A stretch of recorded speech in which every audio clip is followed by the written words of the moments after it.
morning. Happy Monday, everybody. The weekend's over, but you know what?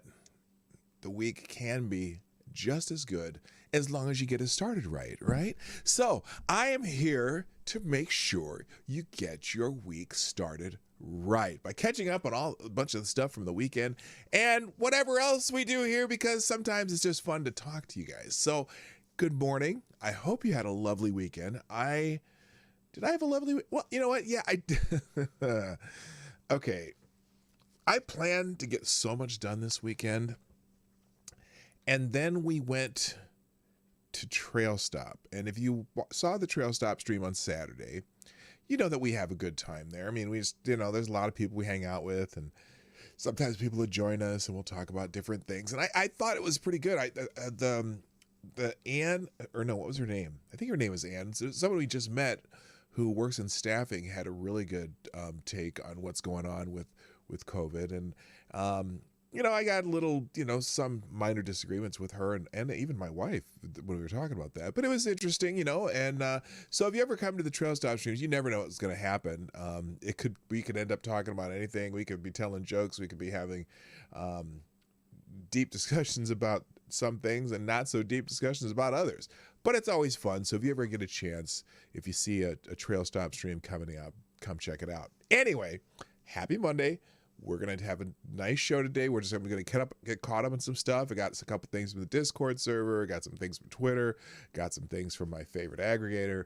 And we'll see how much we get through. And if we get through all of it, great. If we don't, it's because we've been having enough fun doing what we're doing. But anyway, we'll get to that and more right after the intro.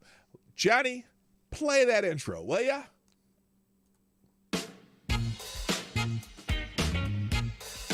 Ladies and gentlemen, coming to you live from the Lucky Dog studio in a hidden location somewhere in the upper Midwest of the United States of America, it's a brother making his own way, but with all the wrong opinions.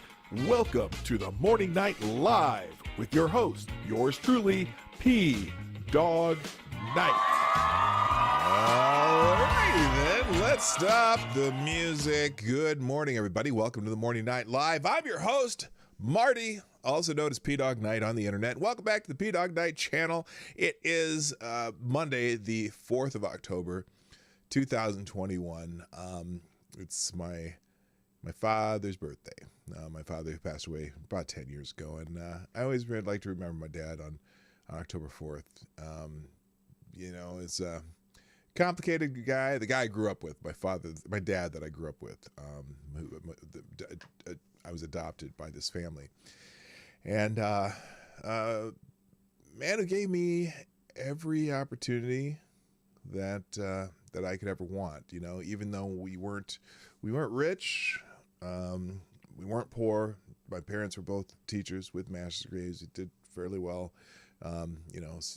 teaching public schools, and gave me and my sister, the opportunities that helped us become decent people later in life. And whether it's, I consider myself a success knowing how I ended up raising my children, and a lot of that came from what I learned from my parents that I grew up with. So, rest in peace to my dad. Anyway, let's keep going on. We're gonna get caught up on some stuff from the weekend. It's mostly random stuff that I found on Twitter, although I got some things off the Discord server. And like I said, if we get to it, we'll get to some of the stuff from my aggregator. But a lot of it's just one-line stuff that I just gotta wonder about. And I laughed because I saw some in the chat a second ago, something about what was it? Well, we'll get to it. I'll figure it out in a minute. But anyway, let's say good morning to everybody in the chat already. We got a bunch of people here, so let's say good morning. First in the chat today. Whoa, wait a minute. How'd that chat? Oh, it was first in the chat today was Gunfox61 who gets the bell. Oh my gosh, what the hell? That was terrible. Let's try that again. Gunfox61. You get the bell. There we go. Thank you for being the first one here, and also thank you for Be the most wonderful administrator of a Discord server anyone could ever have. Also, good morning, Mike Savage, Blarg. Also, good morning, Renee Mayette. Hello. Good morning, Jonathan Peterson. Good morning to Patrice Ripley, our official K-pop aficionado of the PDawgKnight Channel. Also, good morning, TC, who thought you were subscribed, but you are now. Thank you for subscribing this morning. Also, good morning to who else is here? Fox P2, who's yelling. Yelling, ha ha ha, I'm getting some fucking ad fear-mongering people to get the Fauci juice. Is that my ad on my channel? Scaring people to get the Fauci juice? Okay, well, there you go. Some kid in the hospital bed crying about not getting it, getting absolutely effed by Global Homo. Okay, well, there you go. Good morning also to Damn It Chadwick, a.k.a. Chadwick Dupree. Welcome back. Also, good morning. Why are you so angry? One has leaked the Pandora Papers. Happy Monday. Wonder what happens next. I'm not sure. The Pandora Papers. I'm not sure what that is. I'll have to find out.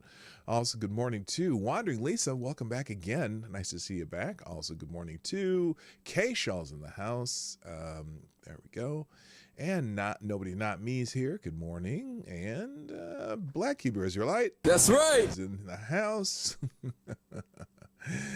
What's up, wipe people? Yes. Also, yes, Trail Dawg Knight. Oh, I forgot to finish that story. Anyway, also good morning, T-Ball and Lord Stanhope and Jaeger Pony, my favorite Canadian, and Cigar Chomping Penguin, and anyone else who happens to wander in. I am so glad you're here. So let me finish my Trail Stop story. I got nothing done this weekend. Actually, I did get some stuff done because I did pick up a couple pieces of furniture, and I've already got one of them completely refinished and ready to put on the market. If you didn't know, I've started collecting furniture, and I'm just selling them on eBay and what's that thing? Craigslist and YouTube, or not YouTube, Facebook Marketplace. It's giving me an excuse to go on Facebook which I haven't done in a long time. So I'm just putting my first 3 or 4 pieces on the market, just for the heck of it. I guess I have a knack for refinishing and repurposing furniture, and so we'll see if any of it sells, and if it sells, great. If it doesn't, well, then I'll have some nice pieces to throw in my basement. Anyway, also, let's see. Oh, I hope you all had, but no, we went to the Trail Stop on Saturday, and I said, okay, we're going to be out of there by 1. Got to be out of there by 1, drinking Bloody Marys, whatnot, and we just started having so much fun that we just ended up there. I think we stayed there until 3. Anyway, and then yesterday we went there and just we're gonna get breakfast and go home and get a lot of work done around the house and all this stuff. Well, while we were there, I checked my phone just to find thing, and I found these 2 really cool pieces of furniture that I was gonna go get. I'm like, well, Lady Boomer, you can stay here and you can watch a football game because the Vikings were on, which was a disaster. And then I ran and went to go get those pieces, and then I came back, and then we watched the rest of the game. And then I, finally got home, and I was like, it's already 3:30 or almost 4 o'clock. So basically, but what I did get done, I did get both pieces finished in very quickly. The one piece is this really cool pie rack. It looks antique, but it's not. It's a newer piece of furniture, but it had a really nice wooden base, and then it had a wine rack underneath. And so I got that all sanded, painted, and refinished the top. I only need to refinish the top of the wooden part of it, and it turned out really nice. I'll probably show you some of these pieces. I forgot to do the before and after on this one, though, but pretty cool piece, and we'll see what happens. I don't know. It'll be my new side hustle. All right, so, and the thing is with that, too, I'm getting so far, I've only had to pay anything for 1 piece, and that was because the 2 guys brought, the guys giving it away were on the 3rd floor, and I'm not carrying this shit down. And so I got him and his friend to carry him down, so I flipped him $50. But everything I'm getting has been free so far, and so and I'm finding some cool stuff. It's amazing what people give away, and we'll see what happens. I don't know. It's just a new side hustle that I'm trying, and we'll see how it goes. Anyway, let's get into the show. So, first, let's go a couple articles that I got off the server today, which we'll start with this. And I think I missed if any of this. I think the reconciliation bill passed. Anyway, this is from Friday, and I think maybe this is why. Well, I don't know. I think they're still fighting about this, but anyway, Biden goes to the House of Representatives for a closed door meeting. So he really wants to get this bill passed because it's not going to look good for him if he gets nothing.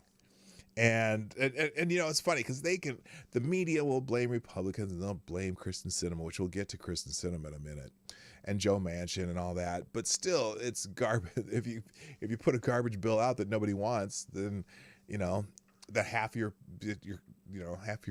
constituency doesn't want, then that's not, that's your fault. Anyway, President Joe Biden went to Capitol Hill Friday to meet with his deeply divided caucus in the House amid division. Oh, plus the progressives in the House are trying to tank the reconciliation bill. They want the full 3.5 trillion monstrosity, which is ridiculous. Isn't that? First of all, it's not infrastructure. People have been talking about things. Someone bitched about, you got to pass the infrastructure bill to feed the children, to feed hungry children. What? What does the infrastructure bill have to do with feeding children? Infrastructure, roads, bridges, train tracks, maybe electrical grid, but most of the electrical grid is privately owned. Stuff like that. And they're talking about, oh yeah, you got to do this program for feeding the kids and this and that. And like, when the hell did that become infrastructure? I'm just completely and utterly curious. Wait, what's going on here? You'll get nothing. Good day, sir. I'm not sure what that means. Thank you, Phaser, for subscribing, by the way. Welcome to the PDawgKnight Channel. So anyway, Biden's expensive agenda combines both the 1.2 trillion with a T dollar infrastructure bill passed by a bipartisan vote in the Senate and the $3.5 trillion Build Back Better bill, a bill that advanced in both the Senate and the House on a party line vote. Wait a minute. It did advance the Senate? I didn't think it did. I thought Sinema and Manchin have been holding out. Anyway, divisions between moderate and progressive Democrats, whose priorities differ significantly, have threatened to tank both bills over the course of weeks of political brinkmanship. Oh, you mean you can't blame it on the Republicans this time? Biden's visit to the Capitol, normally a rare event, caps off continued inability by the party's leaders to bridge these gaps. Now, the thing is, Biden goes to the Capitol and has a meeting. Is he going to stay awake during the meeting? Does he even know what's in the bill that he's pushing, or is it just his handlers? I don't believe it. I don't believe it. And then that still doesn't work. Damn it. I need to go back in and fix that. Anyway, according to lawmakers in the meeting, Biden admitted that the caucus currently does not have enough vote to pass either of the bills. Aww. Where is that? Where is it? Here we go. I'm so sad. Still, he remained confident that the bills would pass. Now, the bills? Both of them? I beg to differ. Anyway, Biden told reporters it doesn't matter whether it's in 6 minutes, 6 days, or 6 weeks. We're going to get it done. Early on Friday, Speaker of the House Nancy Pelosi insisted that there would be a vote on the same day, a move that Biden has acknowledged to be impossible. Democratic House Caucus Chairman Hakeem Jeffries said before the meeting that that leadership is working through these issues and we're going to land the plane. Representative Steny Hoyer of Maryland also said before the meeting that the party is working to try to get a place where everybody's comfortable. It ain't going to happen. The progressives are like, fuck you. We want all of it. And still many House moderates who joined moderates in the party are partial to the infrastructure bill, which Representative Josh Gottheimer, I don't know how he says it, extolled as a bipartisan victory for our nation. 8 other moderates joined Gottheimer in protesting Speaker of the House Nancy Pelosi's plan to link the infrastructure bill with the partisan budget bill. Still, many House Democrats who joined Gottheimer, including Gottheimer himself, have indicated that they are open to a reconciliation bill, but some are more hesitant. However, for progressives, the budget bill is far more urgent than the infrastructure. The House Progressive Caucus, which controls a huge 95-vote plurality of the party in the lower chamber, made a corollary threat, distrusting moderates to vote for the budget if the infrastructure bill was not passed. The caucus released a public statement vowing that its members would not vote for the infrastructure bill if the budget bill was not first passed. Since this initial warning in August, progressives have held their ground. Representative Pramila Jayapal, a.k.a. Indian Madam, if you're familiar with Madam, the puppet anyway. She reminds me of a madam for some reason with that chin, which I shouldn't be making comments disparaging her looks, but that's okay. I retract. Yeah, sort of. Maybe. Not really. Anyway, who leads the Progressive Caucus explained on Twitter, it's not the infrastructure bill, then maybe the Build Back Better reconciliation package down the road. That wasn't the deal. Progressives won't back down. We're fighting for the people's fight. The people's fight. We're going to deliver the entire Build Back Better. Well, here's the problem. They're never going to pass that bill that the progressives in the House want in the Senate. It's not going to get through reconciliation. Sorry, just not going to happen. Sinema and Manchin are not going to back down. No, I won't back down. Anyway, they will not back down. I don't think so. And so this is a stalemate, and they're all looking like, I don't know, they're shitheads. Senator Bernie Sanders, one of the most progressive senators in the upper chamber, re-upped this challenge on a Tuesday tweet, advising his progressive colleagues in the House no infrastructure bill should pass without a $3.5 trillion reconciliation bill. Yeah, he forgets that not everyone's on board with that.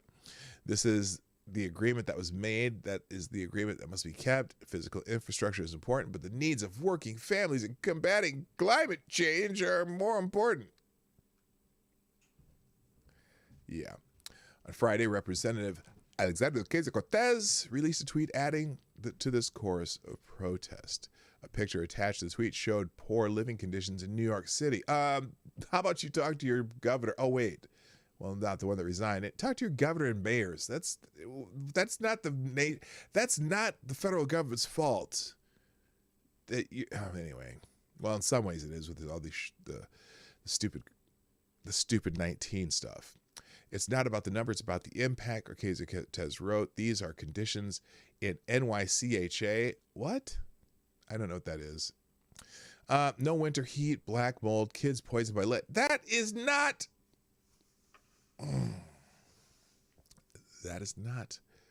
the federal government's purview. I'm sorry. It's just not. Okay? Look, deal with your own shit in New York. Okay? Please. Anyway, politics, as usual, makes communities like mine politically disposable. You have local leaders. Local leaders could take care of that a lot faster than anyone in Washington. I'm sorry, it's a local problem. Get your local leaders on it. They deserve it. We can do it later. Does nothing for them. They deserve details and answers. No one in the federal. Oh, good God, woman. NYCHA equals New York Public Housing. Okay, well, that's New York Public Housing then. New York Public Housing is New York's problem. Asked whether the infrastructure bill could pass, Representative Adriano Espilat, I don't know, deputy whip of the Congressional Progressive Caucus, said during Wednesday appearance on MSNBC, right now it doesn't look like it. Good. Then back to the drawing board for all of you and pass something that okay, so here's what I don't get. I'm done reading this. You can read the rest if you want. Here's what I don't get about this so-called infrastructure bill. Anyone who travels around the country at all, like I do occasionally, I mean, you don't even have to travel around. You can travel just across your state, through your city, through, you know, if you don't even travel, just if you're ever on a freeway, okay? Have you ever spent a summer and driven down the freeway or driven through your town on an interstate highway, not the local roads, but like if there's a freeway that goes through your town or near your town? Have you ever had a summer gone by where you have not encountered road construction? Ever? In the summer months, from the time, especially if you're, because in the north you worry about that happens mostly in the summer months. Have you ever gone by? Have you ever had a summer go by where you do not encounter road construction on the freeways? That, my friends, is called infrastructure, and that's always being funded. Road construction on the freeways and byways and bridges. I've never gone a summer where I have not encountered road construction. Now, that is so suddenly now they're passing this huge extra giant, monstrosity of an infrastructure bill that is already happening continually throughout your lifetime. So what is this extra money going to for real? I'm just curious. They're always talking about crumbling roads and bridges and blah, blah, blah. Well, they're always working on the crumbling roads and bridges. That's always in the budget. But now they're trying to pass even this $1.5 trillion infrastructure bill. Why so much more now? What are you actually doing? So you go through some of these bills and you're seeing all the stuff that doesn't really belong in these bills, especially that $3.5 trillion nonsense. And that's just a progressive wish list. The whole, there's stuff in there that has nothing to do with the infrastructure. And it's really annoying. Anyway, all right, I'm going to move on because I spent way too much time on that. I'm not going to go through this too much, but I noticed someone has this article from Salon. And it started where they say, let me make this fit on the page here. Hang on a second before I open this up. And this is, for whatever reason, they are really going all in on this stupid 19 stuff. Article in Salon.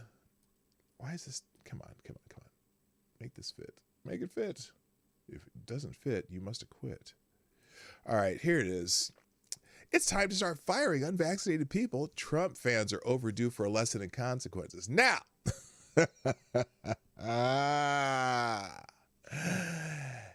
was looking at some statistics, and it's not, as far as the split between Democrats and Republicans and whatnot who are jabbed, who've taken the Fauci juice, it's pretty even. There's not a whole lot of difference.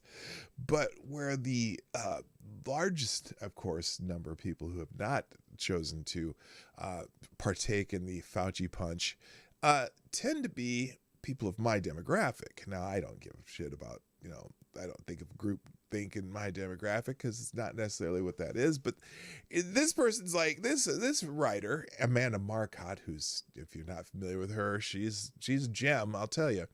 Time to start firing people, unvaccinated people. Trump fans are overdue for and then the absolute certainty of losing a job is going to motivate a lot more people than the more abstract risk of dying. Here's how she starts this. And by the way, FTG and Amanda Marcotte, even though it's not Thursday. Good morning, Avocats Diabli and Kessler. Hello, welcome. For those readers who only peruse headlines, which, as anyone who has access to news website analytics can tell you, is a shockingly huge percentage of readers, the impending first round of juice mandates, deadlines, are looking like a very scary business indeed. Not for people who are afraid of needles, mind you, but those who are afraid of that mass resignations and firings and subsequent staffing shortage of essential workers are coming. They're already here. It's already happened in New York. And she runs through a bevy of headlines. These healthcare workers would rather get fired than get stabbed. New York hospitals face possibility of mass firings as workers spurn jabs. Rural hospitals worry they will lose staff because of Biden's new jab mandate. New York may use the National Guard to replace unstaffed healthcare workers. The state of New York is the first test case of what actually enforcing a government-issued jab juice mandate looks like. Monday is the deadline for healthcare workers in the state to get their juice or get the pink slip. As the New York Times reports, resistance to jab mandates has so far stopped most states from threatening to fire unjabbed workers, but the New York newly appointed governor, Democrat Kathy Hochul, is calling the unjabbed bluff. Rather than caving in and letting them keep their jobs, she is prepared to call the National Guard to fill in the shortages left by the upcoming firings. So she's going to bring in the military to do jobs that trained professionals do? Really now? Interesting. Hello, Chicago Mike. Despite the media doom and gloom, the truth is Hochul needs to be commended for her spine. FTG. And every other Democrat, it's funny, she couches this in a political sense. You know what? I got a feeling that most of those healthcare workers who are saying bye-bye, probably aren't right-wingers. I'm gonna venture to guess that these people in New York, get a rope, are not right-wingers. It's funny, she wants to couch this as these are Trump people. Not in New York, probably not. And do you think those basketball players who are resist fascism, by the way, #resist fascism, do you think they are avid Trump supporters? I doubt it. Anyway, staffing shortages are a pain, especially during a pandemic, no doubt. Oh, you mean when you fire the heroes?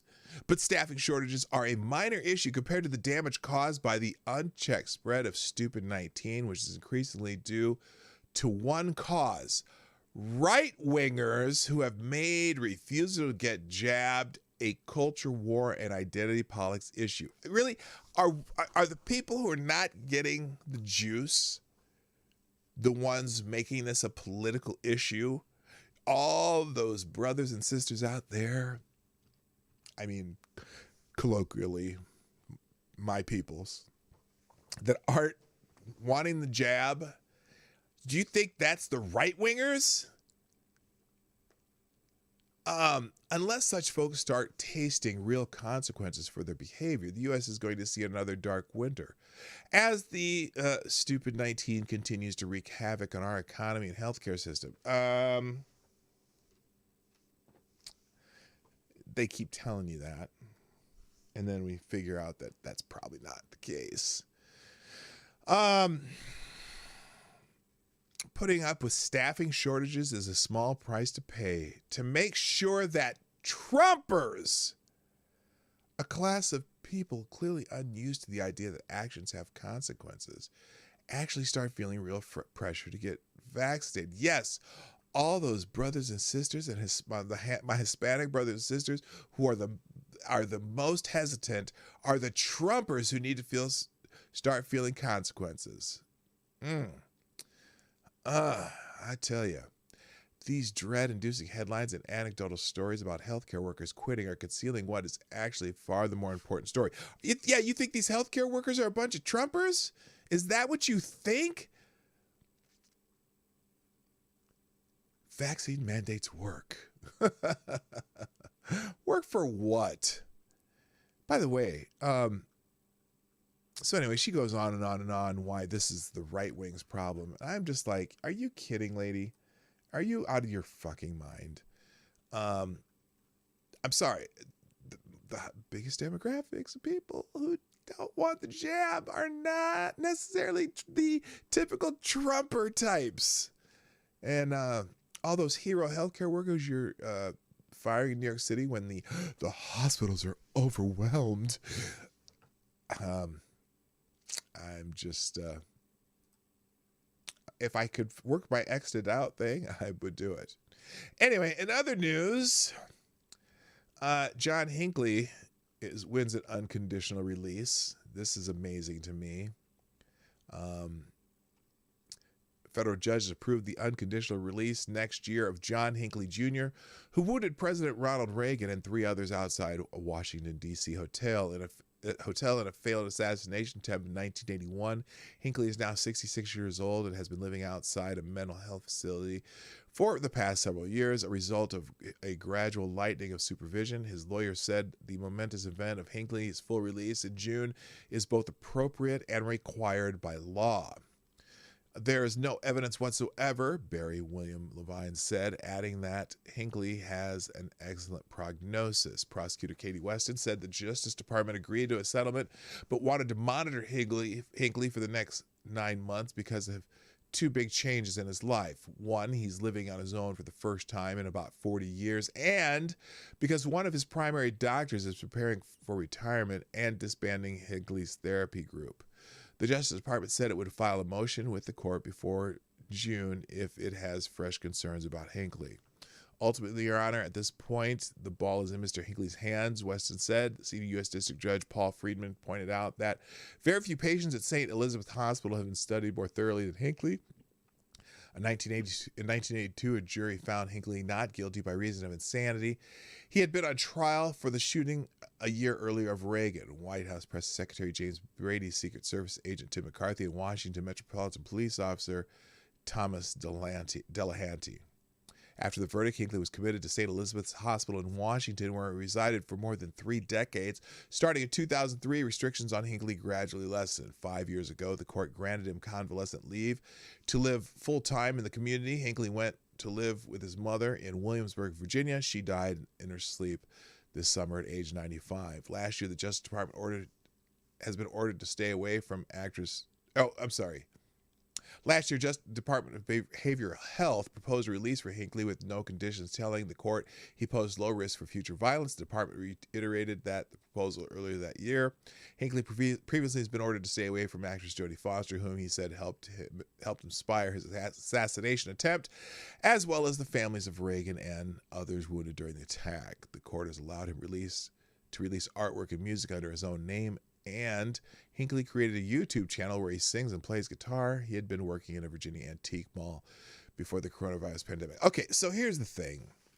He's kind of been out, basically, for several years now.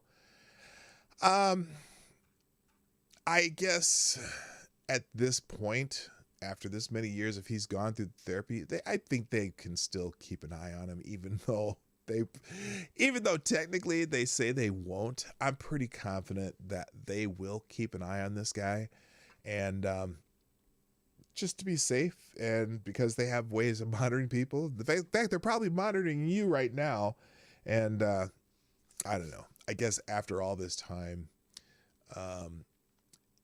it probably is the legal thing to do, right? I wonder if Jody will ever hook up. Let's not plan on that TMZ headline, Advocatus Diabli. I'm just saying. Oh my gosh. And so whatever. It's hilarious. All right, now let's go to some of the bookmarks I put up today, because there's several items that are just screaming for attention. First of all, Kristen Cinema has encountered some nut jobs in the, well, let's just show you what's happening here. These people. This is taking place. Hang on. That's really loud too, isn't it? This is actually taking place in a college, in a bathroom in Arizona. Just take a watch. This lady in the very colorful dress is Senator Kristen Sinema, and apparently some activists decided to follow her into the bathroom at Arizona State University, and here's how it went. 6 months of not having the ability to make money. Will you support the Build Back Better plan so that we can have justice and solutions that we need for immigration, labor, climate change? Build Back Better, pass the bill. Now, he didn't play the whole thing, but there's a video of them actually following her into the bathroom and then out, and she goes to the stall and they're yelling at her while she's taking a dump or whatever, doing her business, and then she comes back out, washes her hands. They follow her around and they keep following her. Build back better, pass the bill. Build back better, I gotta tell pass you. the bill. Build back better, pass the bill. Build back better, pass the bill. Build back Now, better, she was pass just the at- bill. Build better, pass the bill. Yes. Build back better, pass the bill. Now, this goes on for several minutes. If you want to find the video, it's out there on Twitter. But if I got to tell you, nothing. Oh, by the way, the other part of this is interesting too. So the main person doing this is a person who is in the country illegally. Now, granted, this is a person who was brought over with their parents when they were 3 years old. And somehow, okay, this is a family, right? 2 parents and a child. They brought the child over. They came over the border illegally when this person was 3 years old. 3 years old. And somehow the parents get deported, but not the child. The child is left here. And so this child's one of those potential dreamer types, right? How is it that, and I don't understand this, okay? So it's not like they, by the way, it happened during the Obama administration, 2010, because they did everything perfect then, right? So the parents and the child were in the United States illegally, and the parents somehow get deported, and they are allowed to leave their child behind, and now this person's in here harassing a United States senator. Because it's funny because one of the comments was something about, this is one of the constituents. It's like, no, this person's not a constituent because they're not even here legally. But, how exactly do you get deported, but you get to leave your child in the United States? The child wasn't born in the United States. This isn't even, so how is that? How does that work? That they can deport the parents and not have them take the children? Shouldn't they be reuniting the child with their parents? Although now the child's an adult, but sort of. 2010, 21. So so he's 24 years. No, he's like 15 years old now. Screaming at Biden. Anyway, about Build Back Better. Go to hell. Oh no, they got deported in 2010. So they were here. So no, this person's 23 now. Okay, I got it. So here now some of the reactions to this though is what also kind of cracked me up. This is Prosobiacs put this video up. And of course people bring up January 6th or whatever or not, but harassing a senator in the bathroom is probably not the best way to get your agenda passed. But it just doesn't make me sympathetic to your cause if you're going to harass me while I'm taking a shit. I'm just, I'm trying to take a dump here. Please stop screaming at me. I'm not sure if she said that. I don't even know if she was taking a dump because women use the stall for, both things, except when they're in the woods. Anyway, so then here's some of the reactions though. This person named Sawyer Hackett, and it's appropriate that the word hack is in Sawyer's name.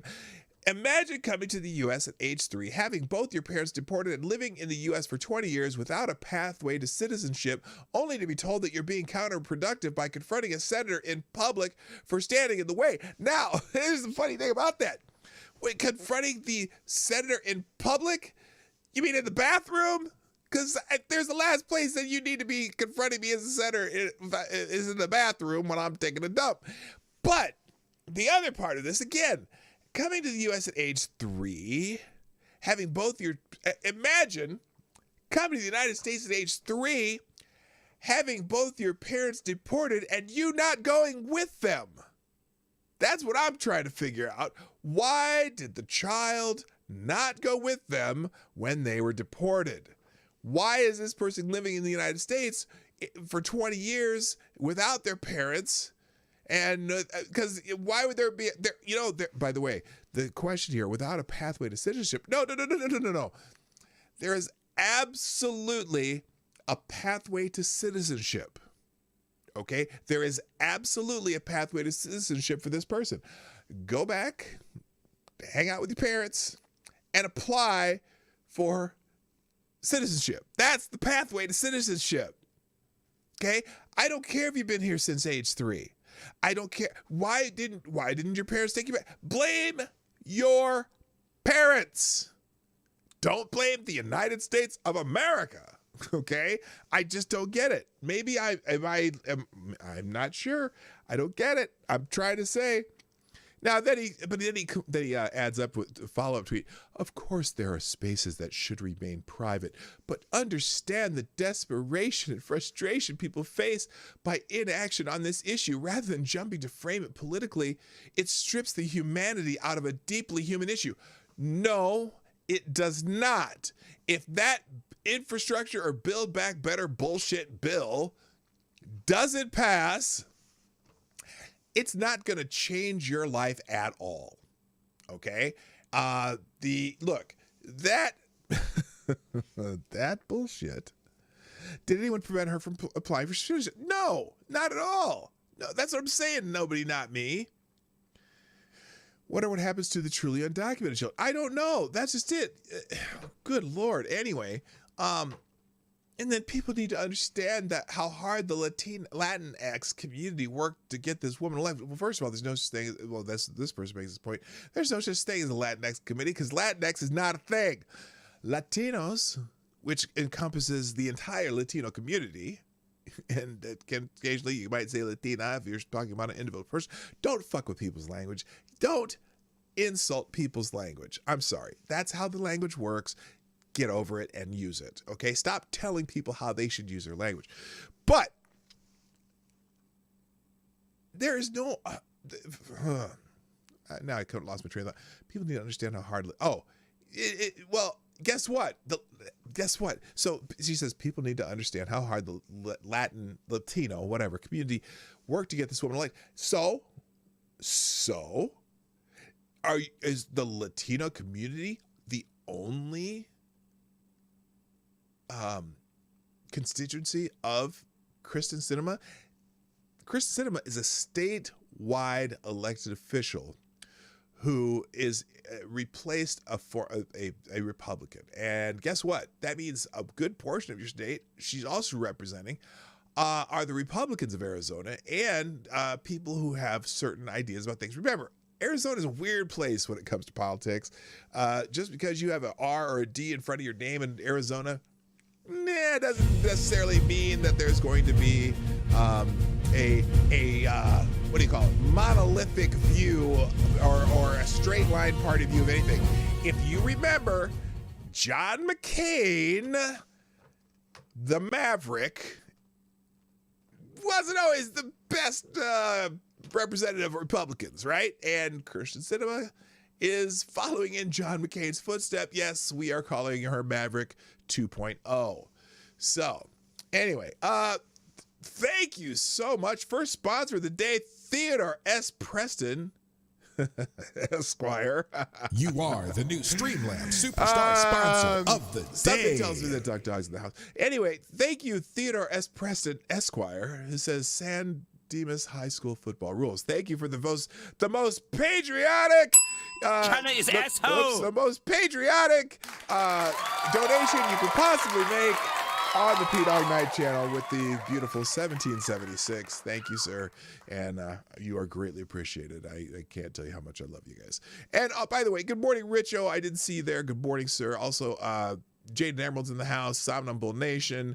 I think I've kind of got caught up there. If you're here and I haven't said your name yet, fret not. I still love you as I love my followers and what's not. 23 people in the house, 17 likes. Hit the like button if you haven't done so already. Also, please share the stream during the show. You are the sponsors of the Morning Night Live. If you'd like to sponsor the show, you can do that through YouTube Super Chats. But if you don't want to give Susan 30% of your money, you can also use Streamlabs, which is in the it's somewhere in there. It's in the description down below, and it shows up in the chat every once in a while. You can use, or just go to PDawgKnight.live, and the whole, you can watch the show, and the clicker thing up there for the Streamlabs donations will be up in the upper right hand corner. You can kill two birds with one web page. So, all right. By the way, TC, it's been a while. Oh, I was saying hi to Richo. Yes. Good morning, Richo, too. Did I say hi to Richo? An infamous one. Hello. Okay. But back to this whole thing with Kirsten Cinema. I crack it up at some of the replays. Now, if you're familiar with Amy Siskind, you know who Amy Siskind is? She's she kind of writes. She sort of writes, but she used to kind of be with the Wall Street Journal and Politico and the weeklylist.org, and she's this super uber feminist, right? She likes to call herself uber. Well, I don't know if she calls it uber feminist, but here's her reaction to people. Well, first of all, Stephen Miller. Stephen Miller. This is the one that worked for President Trump, right? Now everyone hates Stephen Miller because they want to call him the guy, they think he associates with the guy with the funny mustache, and they like to call him a white supremacist, and they like to call him a white nationalist, whatever. Stephen Miller, here's where they start. Oh, he even has a better video of this. Hang on, let's Works for you to hang on a second. Let's show you. get you elected. This is the beginning of this video, okay? So here's how this started. Because I said they followed in the bathroom, and that video was not that great. This one's much better. Watch this. Okay, I'll be back. So here she is. She's coming out of this place where she's doing a lecture at Arizona State University. But right now is a real moment that our people need in order for us to be able to talk about what's really happening. We need a Build Back Better plan right now. So they follow her right in the bathroom with the camera. We need solutions, and the Build Back Better plan has the solutions that we need. We knocked on doors for you to get you elected, and just how we got you elected, we can get you out of office if you don't support what you promised us. Actually, that's fine with me. Go ahead and get her unelected and put a Republican in her seat. That's fine with me. Then we don't have the Senate, being 50-50. We would have it 51-49. It would be Republicans leading the Senate, and everything would be all fine and dandy. You wouldn't have to, you could chase her out a Republican, and they'll be like, fuck you. And then we wouldn't care. But anyway, they follow her into, like she's in the shitter right now. And this dude's in the bathroom with her. Now, I should not possibly misgender this dude. It could be possibly a transgender woman, but definitely he's in there with the camera in the bathroom, and they're talking to her, and she's in there, and she had to, they're flushing the toilet while they're yelling at her. Come on. So anyway, Stephen Miller put out the tweet. An illegal alien is stalking a U.S. senator to demand passage of Biden's reconciliation bill because it includes mass amnesty for illegals. In a functioning democracy, ICE would swiftly deport this person, but under Biden's new edict, as the lawbreaker knows, she's immune from removal. Now, everyone hates Stephen Miller because, he's kind of a white supremacist and all that stuff, but, I think he might be right here. I don't understand why this is not happening. So non-citizens got her elected. That sounds something like someone should look into. Good point, Avocados Diabli. That is actually a very good point. So then this Amy Siskind, uber feminist and just arch enemy liberal person, says Cinema has Stephen Miller coming to her defense. That's how far down the rabbit hole she is at this moment. And then she says, if you don't want constituents to have to follow you into the bathroom, try holding town halls instead of rushing out of D.C. on a Friday afternoon for a donor event and an anti-Biden agenda PAC-sponsored donor event 2 nights before. Well, she's a senator for the United States Senate, and that's kind of what these, I don't want to call them dickheads, but that's what they do. And, but, it's like, oh, well, yes, Amy, you know what? I disagree with you on a lot of things, and I think you're a terrible writer and a terrible human being.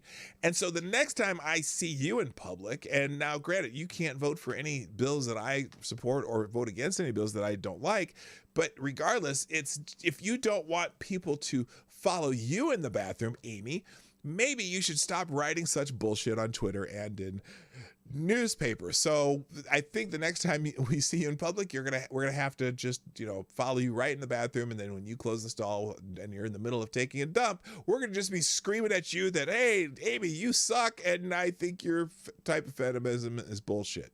Moving on. Now the other Stephen Miller also put something on this. And this is the Stephen Miller, the writer from Red State, I think, or no, the Spectator, and whatever. Anyway, he's a writer too. He's also on the right. He says, just imagine if a pro-life activist just followed Ocasio-Cortez into a bathroom and filmed her while someone else filmed them. It's not even about Democrat or Republican. It's about who the media deems is off limits or isn't. Because, the media storm on this one, it just doesn't seem to match what the media storm might have been had it been Alexandria Ocasio-Cortez versus Kirsten Sinema, because Kirsten Sinema is really out of favor with most of the media and Democrats and progressives. And I know I'm being redundant, but that's okay. All right, let's move on.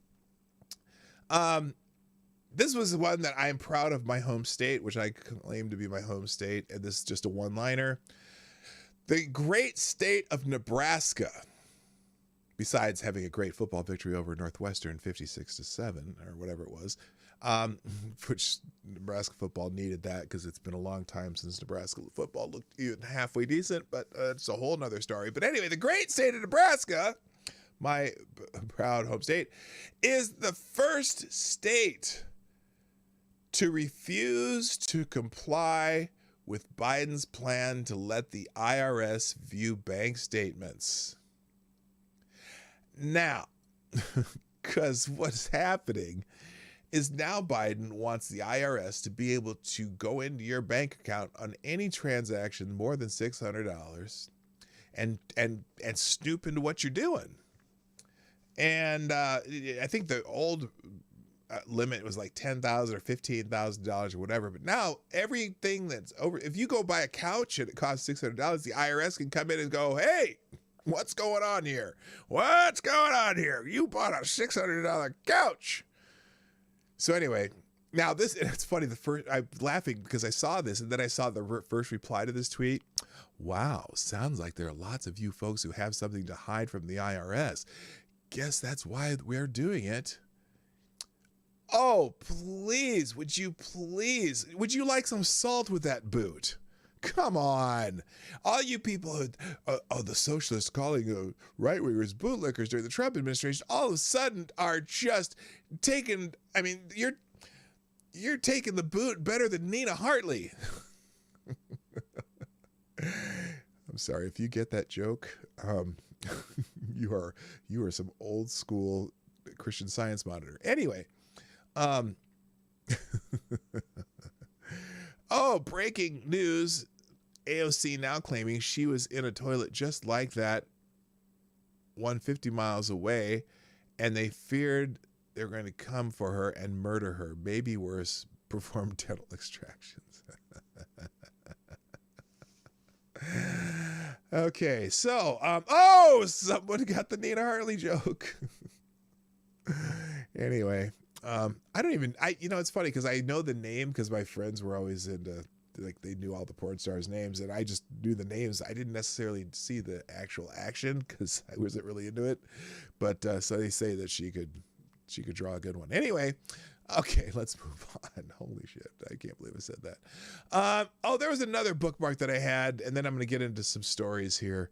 What was the other bookmark? Well, let me check my notifications here because I'm sure I have some thank yous. Thank you, Mike Savage. Thank you, Skeptalk. Thank you. Oh, no, that's the wrong thing.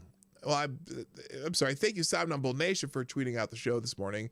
I'll just do it there and I'll retweet here because the show's still going on.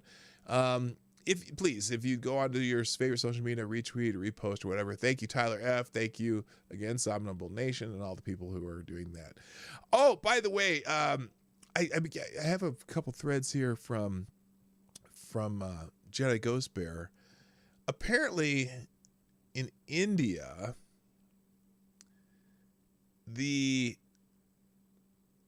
let's see here. Where is it? By the way, here's an interesting stat from Anthony Davis or Anthony Davies. As of April 2021, U.S. billionaires were worth $4.6 trillion. If we confiscated their entire wealth, we'd raise enough to pay for 8 months of the federal government's 2021 budget. Our problem isn't how much billionaires have, but how much politicians spend. Oh, that is so true. Now, one of the first replies to this cracked me up. We spend too much on the military-industrial complex. We don't tax enough the corporations and the millionaires and billionaires. We have to tax the churches, too. You know, that's not the problem, people. It's not the problem. We just spend too much money. We spend money on shit that we don't need, and we spend money on pet projects that if people locally wanted to spend that money, they could and should. But you know what? We just, I don't know. But true. And then so few hands. There are fewer politicians in Washington than there are billionaires in the U.S. And unlike billionaires, the politicians can use force against you. Taking billionaires' wealth and handing it to politicians increases the concentration of wealth and power. True.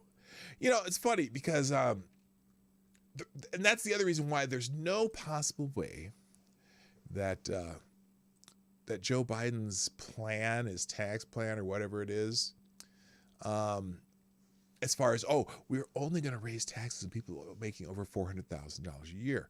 Well, that's not as many people as you think. And you say they're going to raise money on billionaires and millionaires, billionaires, corporations, whatnot. Again, it's not enough money. It's not enough. You cannot. The only way you could raise that kind of money is to take it from people like me, because there's a lot more people like me who don't make that much money. And because there's not enough billionaires to pay for all this shit they're talking about. $3.5 trillion they want over this period. It's a $3.5 trillion bill. The total wealth of every millionaire and billionaire in the United States is $4.5 trillion. You could take it all. You could take it all and you wouldn't be able to run the government. You just wouldn't. And the other part is, if you confiscate their entire wealth, well, guess what that is? You know what their wealth is? You know what those millionaires and billionaires' wealth is? If to confiscate it all, guess what you'd be confiscating? Half the businesses in America. There'd be no job. There would be no jobs anymore. There'd be nothing anymore. The value of what their wealth would immediately start to drop as soon as you started to confiscate it, because there's no value in it. No one would buy it. There's no one paying for it. Wealth is created by the fact that it's functioning. They're functioning business. There's functioning, the businesses that those stocks and shares represent a functioning business that's worth something. If you take it away from all the millionaires and billionaires, it's no longer worth anything. Nobody there to run it, and it's all gone. You can't. And as soon as you start to liquidate it, guess what? That $4.5 trillion that's it's supposedly worth, as soon as you have a plan to take it all, guess what it's worth? It's worth nothing, so it immediately goes to zero. You don't get $4.5 trillion out of it. I hope you understand what the hell I'm saying there, because I don't know if I said it well or not, but it's worth nothing once you start to take it from them.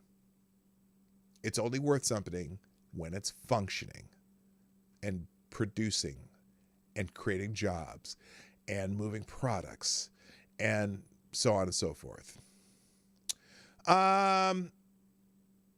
Here's something interesting. A group of 100. Oh, God. It's never going to stop. So apparently there's another group of migrants coming to the United States. I understanding like 100,000, like a ton. and I don't know if that's true or not. I heard something about it this weekend. But here a group of 160 migrants from Costa Rica, El Salvador, Guatemala, Honduras, and Nicaragua was taken into custody by Tucson Station U.S. Border Patrol agents. Nearly 130 were unaccompanied children. Several agents responded and transported the group to Tucson for processing. Fan-fucking-tastic, right? By the way, everything I'm putting up today is going to be in the link down below. I will in the one link tab. It's usually by the end, before the end of the outro. So if you get to the if you're here as long as the outro, or if you have to leave and come back, or you want to find out where some of these articles are, just come back to this channel and this today's show. Look in the description down below. The second paragraph is it will be the one tab link where you can get a link to every story we go through. I had one more bookmark, and then I said I need to get to that other stories. Oh, so anyway, I was going to talk about India. There's a lot more stuff. Oh, wait a minute. Oh, I forgot about. Oh, there's actually a lot more. Let me get into. There's oh boy. The Washington Post is freaking out. By the way, the fact that Trump might be making a comeback. We'll get to that in a minute. Let's just go through. We're gonna here's one for you that let's talk about some cringe here. Stop there. Okay, we're just gonna watch this, and I want to hear your opinion.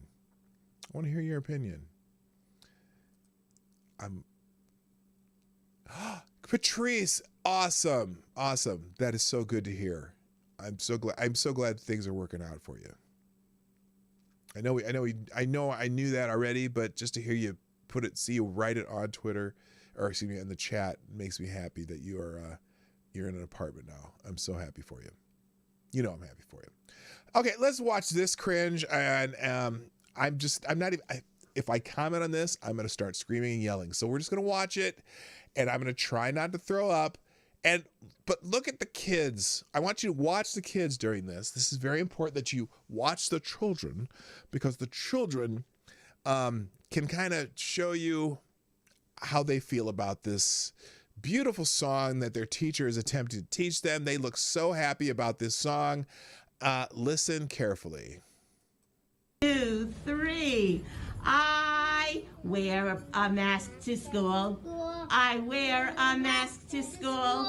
Hi ho the Dario. I wear a mask. Look how happy they are. It helps to keep me safe. Really? It helps to keep me safe. Really? Hi ho the Dario. It helps to keep me safe. Okay, wait a minute. Is it just me? Or are these children not social distanced? Just curious. And that one kid he's wearing the mask under his nose. It keeps my friends safe. It keeps my friends safe. Hi ho the Dario. It keeps my friends safe. And let me see a hooray! Put your hands up in the air. Oh, the enthusiasm, the joy these kids have singing this song. They're so happy with these freaking masks. Okay, I can't if I oh boy.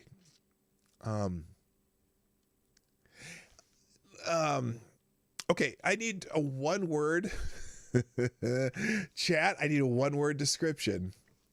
A one-word description for that video. Give me give me a one-word description. I'd like to see how creative you can be. A one-word description. Oh, actually, I'll give you up to 2 words. You can go with up to a two-word description. A 2-word description for that video. Please give me a 2-word description of that video. And yes, that one will be in the tabs also. Oh, good God. I am a 2-word description of that video. Hi ho the Dario, pull your kids from school. I am cigar chomping penguin. I'm feeling you there. 2-word description. How do they go home thinking they actually contribute to society. Yeah, I don't know. Infuriating biatch. Yes, that's a good one. Fucked up. That's good. Abuse. Nice. Sheep. That's a good one. Nooses, trees. That's a little harsh, but I feel where you're coming from. Nightmare. That's a good one. Mass indoctrination. Yes, I like that one. And bullshit. Yes, that's 2 words. Very good. They live. Yes. Okay. Gosh, I forgot how many bookmarks I have. I have a bunch more of these. This is all just gonna throw you off, I'm saying. Okay, good choices. Lots of good word choices. I agree.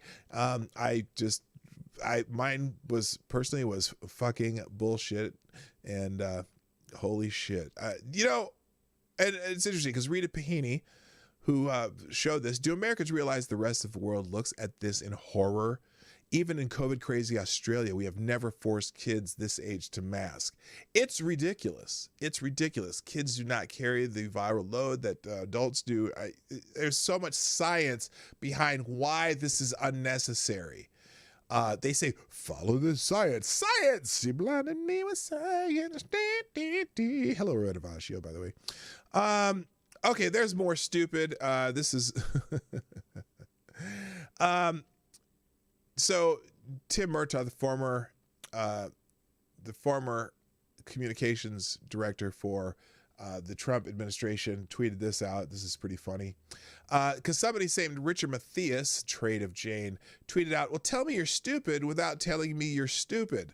Tim Murtaugh, I was the Trump 2020 communications director. And Tim Murtaugh in, oh, shoot, I don't even have it on the page. This is classic. Oh, wait a minute. Tell me you're stupid as opposed to you are, and Tim gave him the you are. And then the next tweet, yes, the tweet was deleted by the author. So congratulations, you played yourself, you jackass. All right, man, let's see.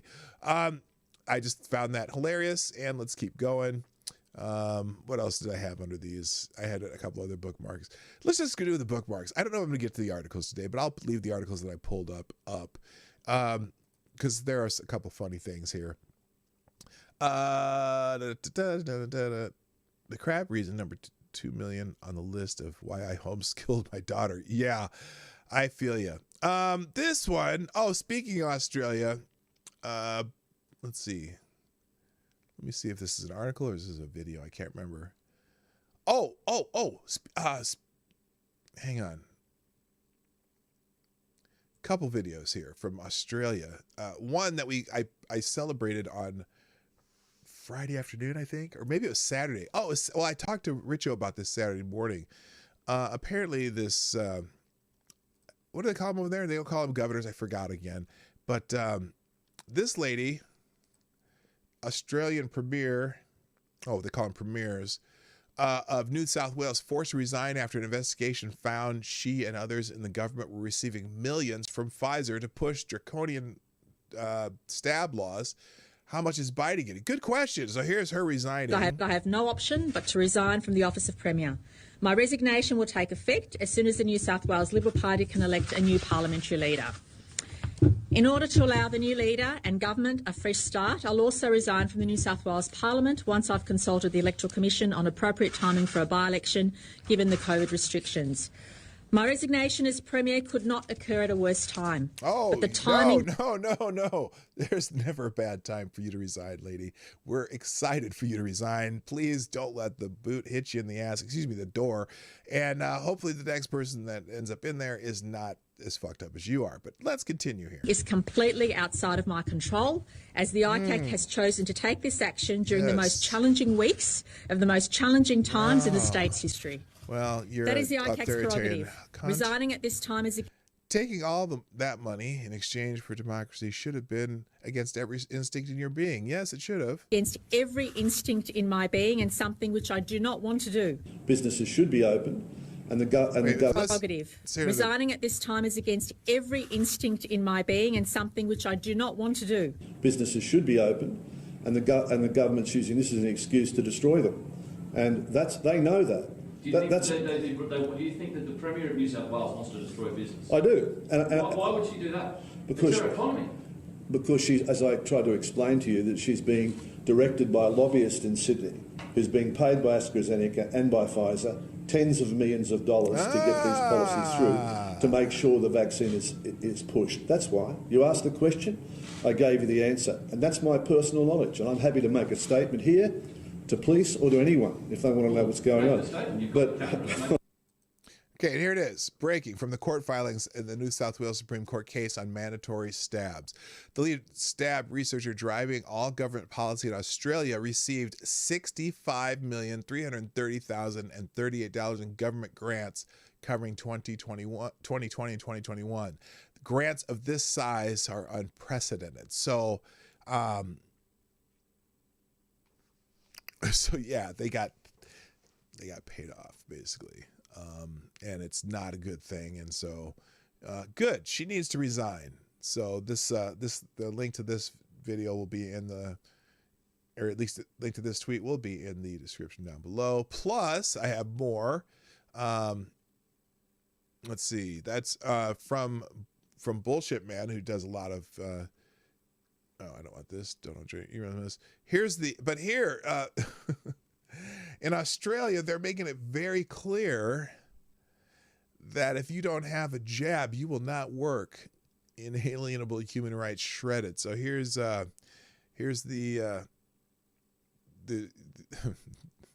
I believe this is the Premier Victoria. The authorised workers list is quite comprehensive. We have yes, it is. They're all the people who are out working, who are not at home. They're the people who are doing incredibly important work for all of us, but they're not required to stay home. They are out working, doing important work, but because of the way this virus works, they are a risk because they're moving around, and sometimes the virus catches a ride. Correct, but we have seen groups retaliate against this. Teachers are out today protesting against a mandatory vaccine. We saw construction workers. So how are you going to manage any pushback for those that...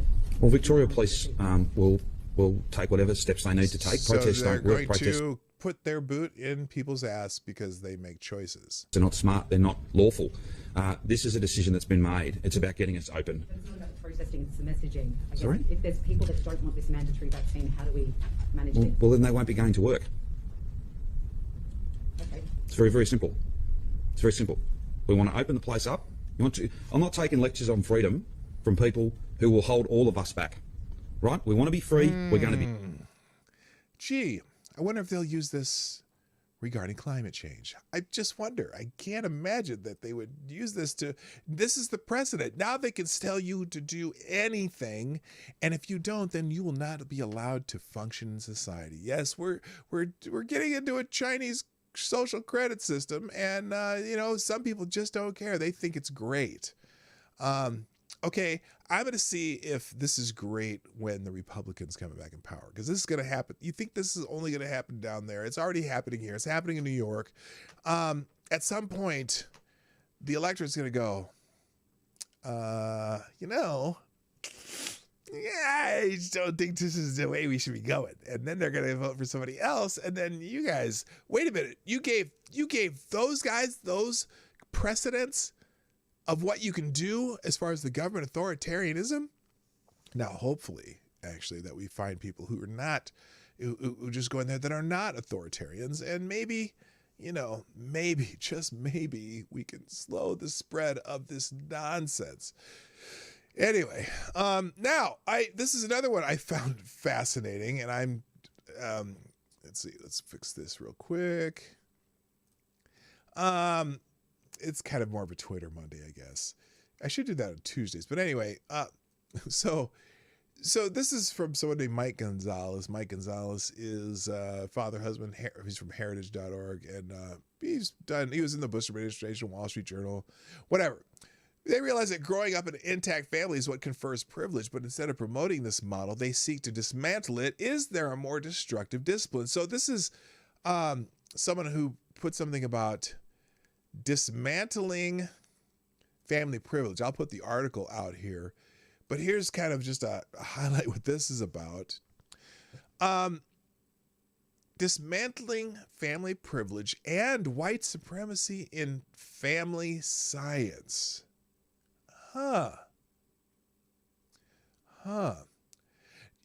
family privilege is a structural mechanism hidden within our white supremacist society that creates systemic barriers to equal opportunity and justice for all families. In this webinar, attendees will examine, recognize, and learn how to dismantle the manifestations of family privilege in our social systems by using an intersectional framework developed by critical feminist and race scholars. Participants will be challenged to consider how structural forces create differential experiences and opportunities that produce diverse family constellations. At the conclusion of this webinar, attendees will be able to define family something supremacy. Okay. Wait a minute. Did I skip something here? Hang on. We'll be able to define family. Is that right here? Anyway, families like white privilege. Family privilege is an unacknowledged and unearned benefit instantiated in U.S. laws, policies, and practices, and bestowed upon traditional or standard nuclear families to the disadvantage of non-traditional configured families systems, e.g., sole parent families, unmarried committed partners rearing children. Whoa. Stop right there. Now, when you think of a traditional family, right? Do you consider unmarried committed partners rearing children together? Do you think there'd be the same type of so-called family privilege bestowed upon those children? Unmarried committed partners, if they're rearing children together. It's not about, because they're saying the traditional two-parent family, well, that means married, mother, father, blah, blah, blah, and kids. But I don't, look, parents raising their children, two parents raising their children, do they have to be married to be a traditional family? I don't think so. Anyway, grandparents raising grandchildren. Also, grandparents raising grandchildren. What if it's two grandparents raising a grandchild? Do you think that there's a privilege to that? You have a privilege because you have more than one person raising you. You have role models from I hate to say it because I know some people would be mad, from both genders. Family privilege is defined as the benefits, often invisible and unacknowledged, that one receives by belonging to family systems long upheld in society as superior to all others. Now, it serves to advantage certain family forms over others and is typically bestowed upon white traditional nuclear families. Oh, really? Really? Because we know that for a fact that, for example, people in my demographic who grew up in a nuclear family also have the same advantages and basically the same outcomes as white people. You know, white people. So, and if we know that traditional families have better outcomes, children from printers have better outcomes, shouldn't we maybe be encouraging that? Like that's what the tweet says, and I agree. Shouldn't we be encouraging that in people? Shouldn't that be what you want? I mean, it's not that the traditional families asked for any privileges. It's interesting. There are certain behavioral aspects that happen that are more common in two-parent families, whether or not the parents are married or not. I don't care if the parents are married. If they're two parents raising children together in the same household, you still have the same dynamics as a married family. The kids don't know what marriage means. Unbelievable. So dismantling family privilege. What do you mean dismantling it? How about encouraging it? It's not white supremacy. It's good God. Oh my gosh. How is maintaining a stable family an unearned benefit? If your parents were a stable family, chances are very small that you as a child earned that benefit. Your parents earned it for you. Oh my God. Oh, now where have we seen this before? This is Marx Engels in The Abolition of the Family.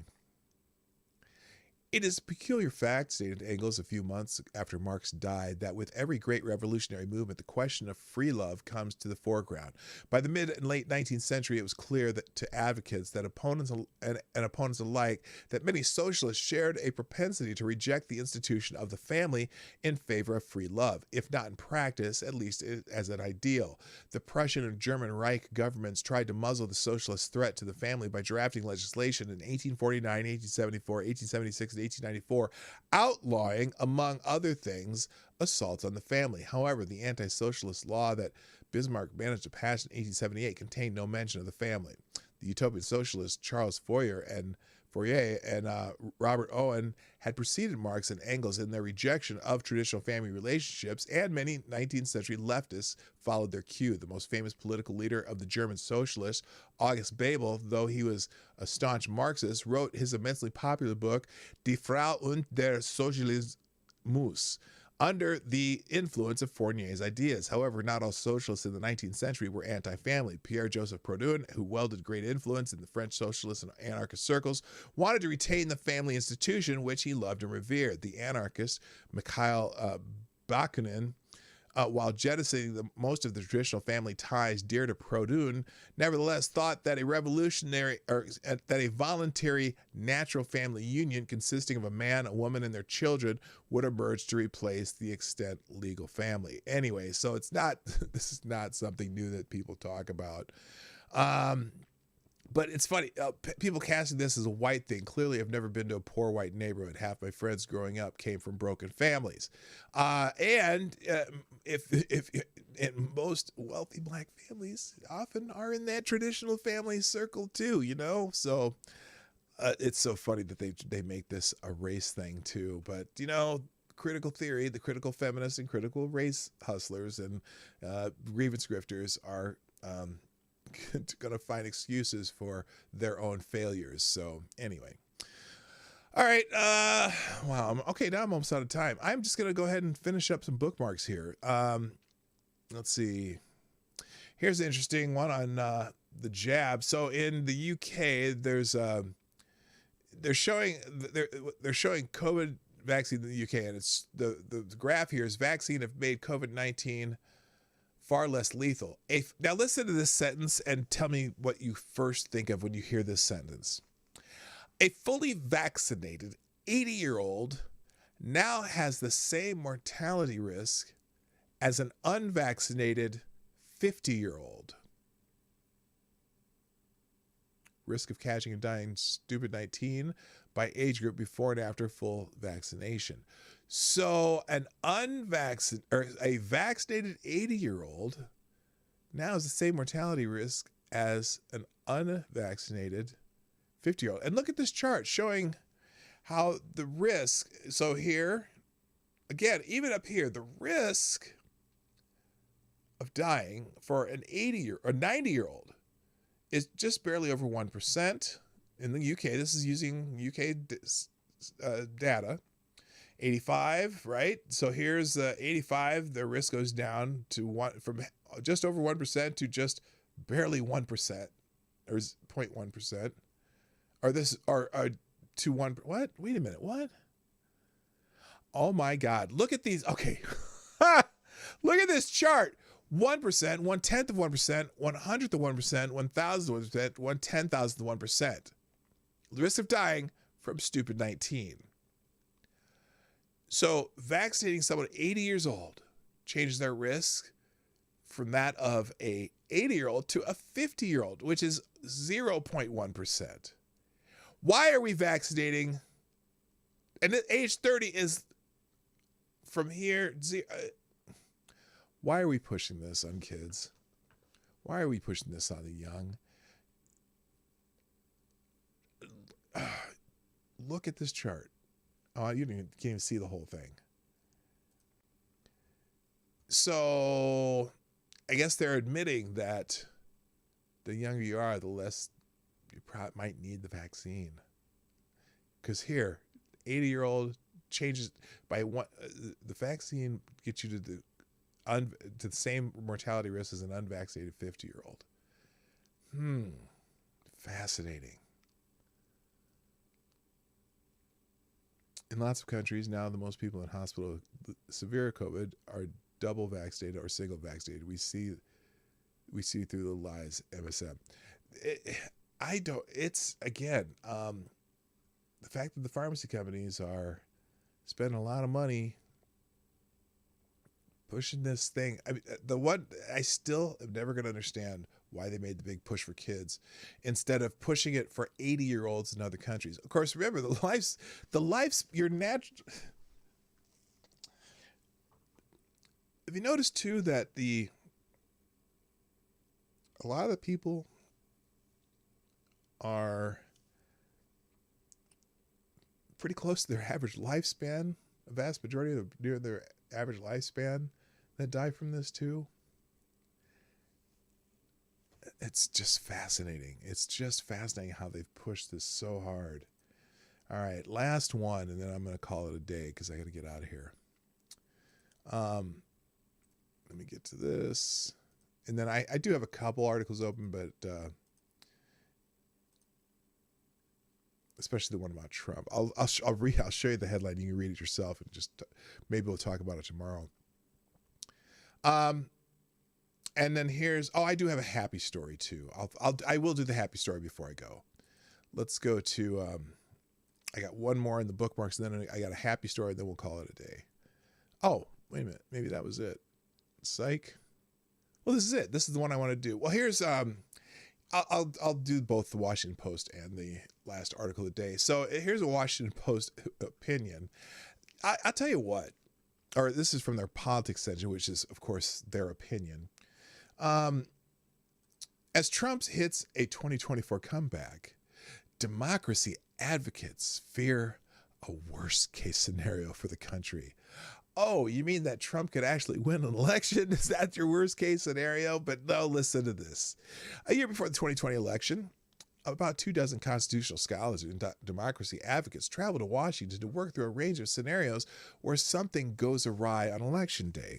The country's political system was being tested by a campaign like no other in modern history, with an incumbent president, Donald Trump, who showed little regard for the democratic traditions and constitutional norms that had guided his predecessors. You mean he wasn't going to take the bullshit? Is that what you mean?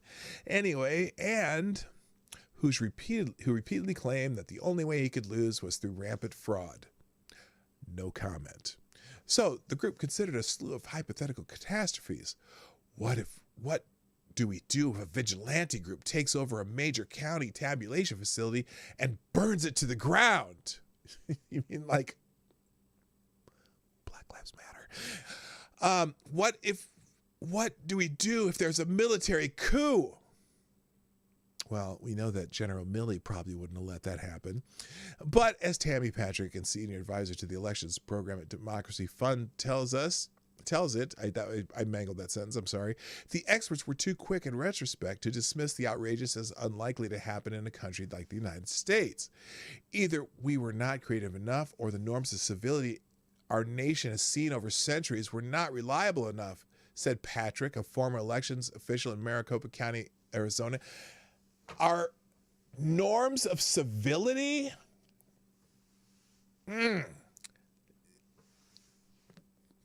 Norms of civility by the people they're against, but the people who are with them basically violated every norm of civility there is. The norms of civility from the left. Interesting. The challenges for American democracy were a stark display almost exactly 2 months after Election Day on January 6th, when a violent mob of Trump supporters mounted a deadly insurrection on the U.S. Capitol. Really? Deadly insurrection. Let's talk about deadly insurrection. They mounted a deadly insurrection. How many people have been charged with sedition, insurrection, anything like that in that entire group of people that have been arrested? And And also, when they say deadly insurrection, what does that mean? You mean that 2 people died of natural causes, 1 person died of stroke 2 days later, some officers committed suicide months later, not even knowing if it's related to what happened on that day. No, notice that the ones that happened later, no one said why. They didn't leave. Did they leave notes? They'd say why. Was it because? Did it have anything to do with that? The only person who died on that day, the deadly insurrection, was a protester killed by a Capitol Police officer. So that sentence itself pisses me off. As a violent mob of Trump supporters mounted a deadly insurrection. Oh, did they come in with tactical gear and firearms and start shooting everybody in sight? Was that the deadly insurrection? When the person the only person who dies on the day from any violence is killed by the police, I don't know how you call it their deadly insurrection. Maybe good God. Hello, Don Julio. How you doing? It's just, it's mind-boggling that they use this language when they know they're lying.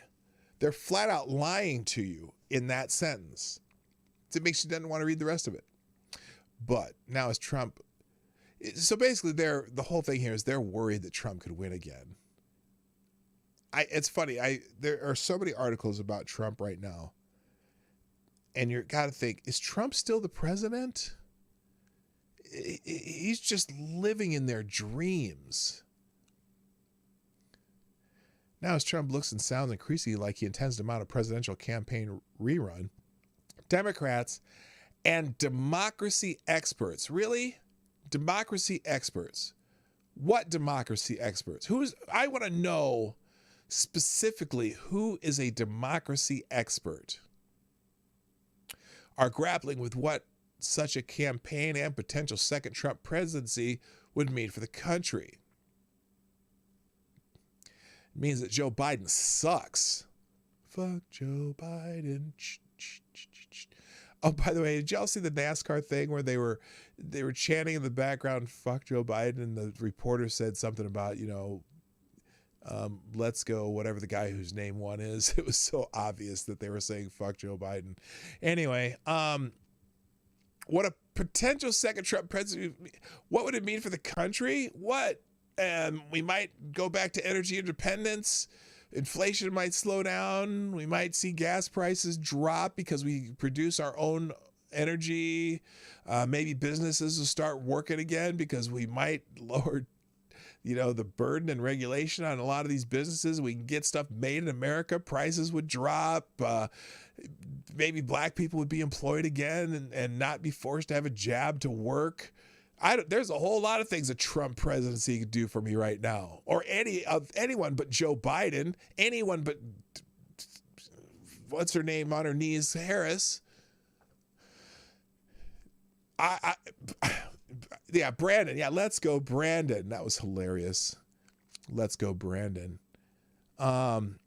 Anyway, in recent weeks, Trump has maneuvered to firmly establish himself as the predominant and most powerful figure in Republican politics.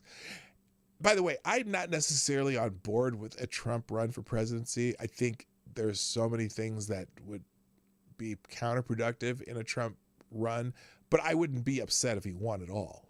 But I'm a little bit skeptical that his campaign would work. But anyway, in recent weeks, Trump has maneuvered to firmly establish himself as the predominant and most powerful figure in Republican politics. He's injected his voice into federal and state campaigns, endorsing several Secretary of State candidates who embraced his false fraud claims and worked to overturn the results of the 2020 election. Yeah, well, that worked out. And while still banned from Twitter, he has issued a flurry of angry tweet-like statements through his Political Action Committee. Good. So should we ban him from public speaking now? Yeah, that's, holy God. That's what they want. They want to put him in jail, but they had to figure out what they would charge him with. They have no idea what they would charge him with. He has reemerged at rallies, appearing last Saturday in Perry, Georgia, another rally planned for October 9th at the Iowa State Fairgrounds in Des Moines. Speaking of Perry, the former president promised to make America great again and called for an earth-shattering win in November 2020. Yes, we need that. We need to get we need to end the Democrats' reign. We're not forgetting about 2020. Trump said the most corrupt election in the history of our country, the most corrupt election in the history of most countries, to be followed by an even more glorious victory in November 2024. In some ways, the concern among Democrats, constitutional scholars, really that he's running for president? In some ways, the concerns among Democrats, constitutional scholars, and democracy advocates, isn't he trying to do this through democratic means? About what the return of Trump could mean are simply one side of a coin, with Trump supporters representing the flip side. A majority of Republicans still support Trump leading their party. According to polls, a CNN poll released found that 68% of Republicans and those who lean Republican say democracy is under attack. What? With about 7 in 10 of them believing President Biden did win the 2020 election. One side's nightmare scenario. Trump is running in 2024 and reclaiming the presidency.